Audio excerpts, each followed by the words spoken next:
Hey everyone. This is the Highlander Wrestling Show. Everybody needs. I hope everybody out there is doing okay. Well, welcome to my show, the Highlander Wrestling Show. I'll get right here in a minute.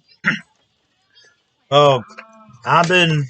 I'm very excited. I did one video of these certain DVDs I got, and I talked about some of the matches I thought was real cool. It was about Bret the Hitman Hart, and I'm very excited again tonight to do a quick talk about Bret the Hitman Hart and all that. One of the greatest in-ring technicians I've ever seen, from Calgary, Alberta, Canada. Uh, he was always one of my favorites. Well, as a matter of fact,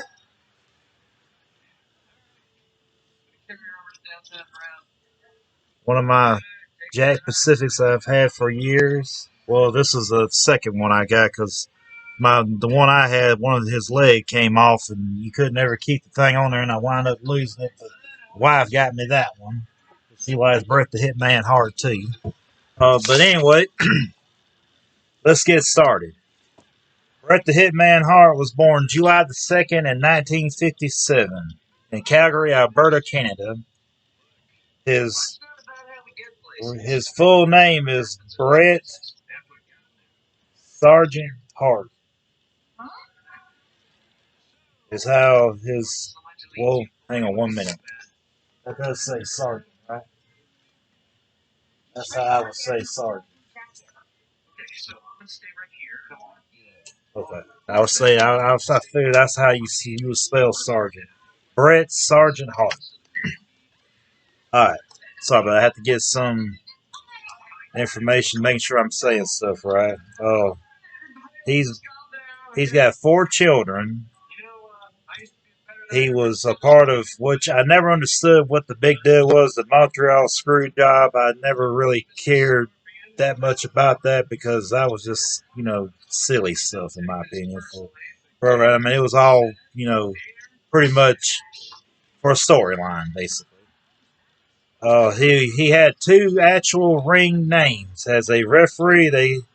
And he started using it at the beginning of his wrestling career, but he quickly changed it to Bret. He was called Buddy Hart, but he catched on better with his actual name, Bret. Bret Hart was the North American Heavyweight Champion. He's won the Junior Commonwealth Canadian Stampede title. Uh, he was him and his brother-in-law Jim the Anvil Neidhart, and his other brother-in-law, Davy Boy Smith, and Davy Boy Smith's cousin, had the greatest tag team of all time, in my opinion. Well, I'll go ahead and be fair out there. One of the 2 best tag team out there. Um, they've had a lot of great matches. Even Bret Hart by himself and Dynamite Kid had tremendous matches in the Stampede Wrestling. Oh, but Bret had a tremendous time in WWF, tag team and on his own. He's won the world title multiple times in both WWF and WCW. He's won the Intercontinental title, the tag team title in WWF. WCW, he won the United States title, and he was a great amateur wrestler.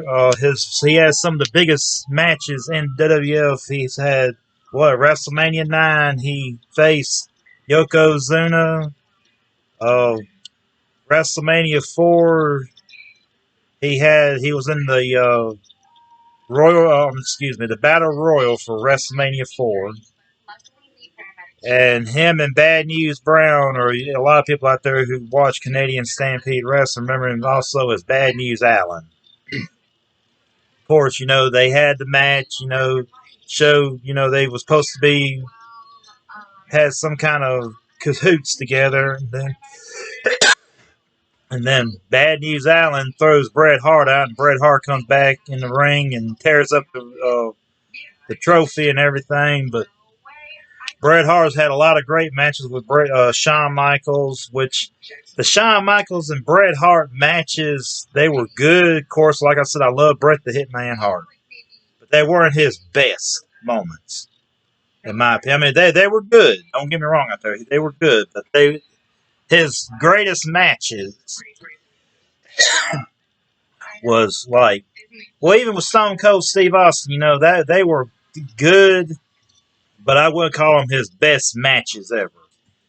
Like one of his best matches, I'll say this: his best match was Shawn Michaels, was when it was the Rockers against the Hart Foundation, and then it was Bret Hart against Shawn Michaels in a ladder match. Great match. That was one of their best ones. Uh, Stone Cold Steve Austin and Bret Hart did not. I mean, they had a good match, but it was not what I would call your typical Bret Hart match, in my opinion. Like now, Bret Hart had a great match with Davey Boy Smith over the Intercontinental title. He's had a lot of good matches with Owen Hart against Owen Hart. I mean, that was a great match. Can't really name none in WCW. I mean, well, there's only one I would say was actually good because they were actually both good, great amateur wrestlers, and that was Bret against Chris Benoit for, in tribute to Owen Hart's death. Why they was both in WCW. Bret Hart had a lot of good matches against like Demolition, him and Jim the Anvil Neidhart. Bret he's had a great match with Mr. Perfect. But Bret, in my opinion, Bret was a better world champion than he was an Intercontinental champion. Simply for the fact that Bret Hart could do anything in the ring. He could make anybody look good. He was just a great worker. He was a great in-ring technician of all time. He was great. Well, of course, a lot of people out there may not like this, but he showed up Ric Flair in the ring. I mean, he can outclass Ric Flair in the ring. I mean, Bret it's hard to go toe to toe and actually go, along with technician wrestling with Bret. You have to be able to be a great technician yourself to do it. Like Chris Benoit, Mr. Perfect, Greg the Hammer Valentine, all them guys, they had great matches against Bret Hart. Often, through the years, everything through the golden era, what I would call the big times when wrestling really became a household name. Number one thing. Bret Hart also, he had a bike accident and he had a head trauma and it caused him to have a stroke, which was very sad, very tragic. I remember just being just down and out about it because I just couldn't believe it. I mean, that was not Bret Hart, but he got over it. He had, he overcome it. He basically did all the therapy, got to be able to walk and whatnot. I don't know if his speech was actually affected. Probably was due because most of the time when you have strokes involved, your speech it does affect your speech pretty badly. But anyway, I'm glad to see that he's better now. I hadn't heard nothing else about his skin cancer. I think that was right about the skin cancer. I hope he does real well against that and overcomes that because he's the hitman. He's the best there is, the best there was, and the best there ever will be.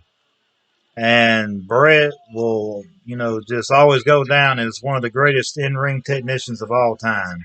I had the privilege of growing up watching Bret Hart when he was even a heel. I remember when him and Jim were heels against the British Bulldogs, which I was just fascinated with the Hart Foundation.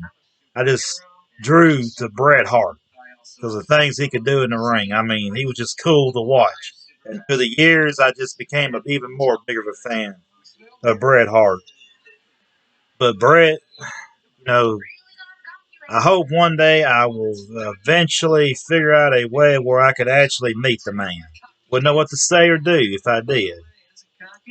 But I would love to meet him. Just to say even if I don't actually get to talk to him, just to say I seen him in front of me in person would be cool. But Bret, like I said, he was one of the guys that people nowadays they know of Bret Hart, but they don't. All they know is from the back and what they can find on WWE Network, where I saw it when it first began. Uh, Bret has a bunch of W figures. He was on magazines. I mean, he's got a lot of stuff. The only thing that I was actually shocked about was back in the '80s. I figured him and Jim's cartoon characters was actually somehow or another would have managed to be wind up just for even one episode on Hulk Hogan's Rock and Wrestling cartoon. Because even Bobby Heenan showed up there. I mean, Bret Hart and the Hart Foundation were the two number one tag teams out there at the time. Even more so than Ivan Koloff and Iron Sheik. Um, but I want to say it was WrestleMania 2 is where Bret, yeah, that's right, it was WrestleMania 2 when Bret and Jim the Anvil Neidhart made their WrestleMania debut. They lasted till the end with Andre the Giant. Of course, Andre the Giant picked up Bret Hart over his head, and after he already had, eliminated Jim Neidhart by grabbing him by the goatee and then throwing him out. Then he picked up Bret over his head and threw him on top of Jim the Anvil Neidhart outside the ring. So, of course, Andre won the Battle Royal. That's where your Andre the Giant Memorial Battle Royal comes from at every WrestleMania. They only had a few of them. WrestleMania 2 was the first one, and they didn't have it at WrestleMania 3, not that I remember. I have to go back and watch it because I never really. WrestleMania 3 was a memorable WrestleMania, but it wasn't always one of my favorites. All time favorites, I put it like that. I remember they had one at WrestleMania 4 where they had a tournament more than anything else. But anyway, I hope everybody out here is enjoying this because I just love talking about Bret the Hitman Hart. This is just one of my all-time favorite wrestlers of all time. Bret Hart also, if you remember, back in 1990, might have been 1990. I won't say it's either 93 or 94 when they used to come out with the WWF magazines. They actually had the magazine where it was Bret Hart and on the front cover, and I don't think Jim might have been on the front of it too. But anyway, on the inside you can get the posters, and everything. They actually had a poster of Bret and Jim the Anvil Neidhart inside the ring. Always a cool poster. That was just one of my favorite ones. You had like Bret Hart also used to have the sunshades. You could take them on and give them to a fan. I always loved that about it. One of these days I'm gonna get me a pair of those Bret Hart sunshades. You can go to his website and actually order stuff, and you can actually get a pair of them sunshades with or without his autograph. And it's not really that expensive. I figured it'd be very expensive, but it wasn't. But Bret Hart also was a people want to say that he was a whiny person. I don't. He really wasn't. He had his reasons. The reason why he did the things and said the things he did because he was cheated. Now I'll be the first. I will say he was cheated. Wiggle. He wasn't fairly treated because for all regards he was a great technician wrestler. He by the long shot he had to be the best at that time around. You had, of course, you had, like I said, you had the Dynamite Kid and all that in there too, and Greg Valentine. But Bret Hart, it's hard to beat Bret Hart as far as in-ring technician, all the way up till 2000, or excuse me, around 1999. Bret, Bret also was they got a Calgary Hitman hockey team. It's a junior hockey team, I believe. Now, I believe that's right. It was a junior hockey team. It was the Calgary Hitman. love to see one of them jerseys or a hat because I mean I like ice hockey. But anyway, but yeah, the Calgary Hitman, or that's a pretty cool hockey team name. I always wanted to see Calgary, Alberta, Canada. That's about the only part of Canada that I would sit there and say I really would like to see. Uh, but yeah, Bret. But anyway, well, let me go back. I'm getting ahead of myself. Bret Hart also back in the early, well, right around early 1996, I believe. Right there before is right there during the time when the Attitude Era, because he helped start the Attitude Era at the time. Oh, it was Bret, Owen, David Boy Smith, and Brian Pillman had the Heart. They did their own Heart Foundation thing going on, which was pretty cool. Which Brian Pillman and Owen Hart were real close friends during the Canadian Stampede Wrestling when they brought it back in the early '80s or back in the '80s and a little bit through like around '93, I want to say, because that's about the time I believe when the Blue Blazer first showed up.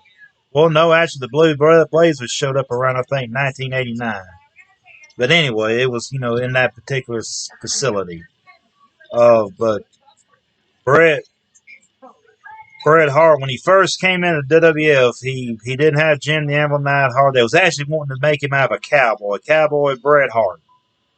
Which, it would actually, really, truly, I would have loved to have seen if they actually went through that, just to kind of see, how that would look on. Who knows? It might have been a big surprise to him. But he just wasn't feeling it because he said that, you had to be a real cowboy in order to pull that off where he's from. Because, I mean, believe it or not, there's a lot of cowboys in Calgary, Alberta, Canada. I mean, there's a lot of cowboys in Canada. Of course, it's considered North America, so, I mean, yeah. Uh, but, yeah, Jim, the Anvil Neidhart, actually laughed at him. And David Boy Smith, the Dynamite Kid, laughed at him when they told him that they wanted to be cowboy Bret Hart. He's gonna wear all white chaps, white cowboy hat. He's gonna ride a white horse to the ring and everything else. And Jim kind of Jim just laughed and fell out of the chair. But anyway, like I said, Bret Hart, he's a one of a kind wrestler. I enjoyed watching him. If I ever got a chance to see him, like I met him, like I said, and got to talk to him, I would actually tell him, that he brought a lot of joy in my childhood memories as far as watching pro wrestling because I've been watching since I was 3 years old. But I just always enjoyed Bret the Hitman Hart. Anything I see of him, I try to get it. He's just he was just one of my all-time favorites. Uh, it's gonna be sad when that day comes and everybody knows what I'm talking about, but it will come. It comes for us all. But anyway, let me get out of that phase. I know that's getting kind of depressing. But anyway, Bret the Hitman Hart, he will always be, a lot of people's favorites. He's a Hall of Famer. He's got a recommendation like you wouldn't believe. He was one of the first Triple Crown champions in the WWF. He was, I think he was a second or third one in WCW, if I'm not mistaken. But I know he was the first Triple Crown winner in WWF because he held 3 different WWF titles, so he became a Triple Crown champion. Of course, that's a resume that's hard to come by. I mean, you have to be top uh, top notch pro wrestler to handle that. But anyway, let me get some more, just a few more things, and we'll wrap this up. Uh, he was, let's see here. Here we go. This is what I was talking about. His early life, he was an amateur wrestler. He won the Stampede Wrestling, amateur wrestling. I believe it was like 1974 or 75, I believe.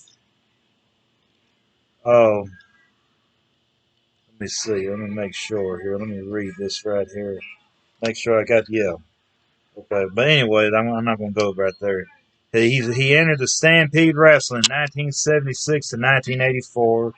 Hit the World Wrestling Federation in 1984 to 1991. But before he went to WWF, like I said in my other video, he was in Georgia Championship Wrestling, which was very odd to see because I figured he would have went from Stampede Wrestling straight to WWF, but he actually showed up at Georgia Championship Wrestling. He was Intercontinental Champion from 1992, excuse me, from 1991 to 1992, he was Intercontinental Champion. He was the WWF World Champion from 1992 to 1996. He had the feud of the year with Stone Cold Steve Austin, 96-97. The Montreal Screw Job, which I don't know, 1997. World Championship Wrestling, United States, and he won the world title. He's won a lot of independent wrestling appearances from 2001 to 2009. Returned to WWF for the Hall of Fame from 2005, and he was inducted again in 2007. He had a feud with McMahon on Raw General Manager from 2009 to 2010, which was very funny. He also made an appearance at All Elite Wrestling in 2019. Professional wrestling style and personnel legacy like no one else. He officially retired, and he was injured in 2000, and he officially retired in 2011. But anyway, I hope everybody out here enjoys the Bret the Hitman Hart video. Y'all make sure you watch out for Ultimo Gallows Wrestling Weekly shows. Watch out for SWA, Battle Zone Championship Wrestling, BLW Wrestling. And when you're in the Mississippi, Louisiana, Alabama areas, I'm probably going to be hitting Tennessee one day. See if my sister. Try to find some Smoky Mountain Wrestling memorabilia while I'm up there. Maybe I can. I couldn't find it the last time I was up there, but that was a long time. That was back in the 90s. But anyway, I hope everybody out there enjoys this video. If you got any comments, leave me a comment below. Hit the like button. Show friends. Tell them about this show. I hope everybody has fun out there with these videos, learning and stuff like I love talking about. So, y'all have a great night or a great morning whenever it is y'all watch this video. And I want to appreciate everybody out there for watching the Highlander Wrestling Show. I am the Highlander, and I want to say so long to the next video.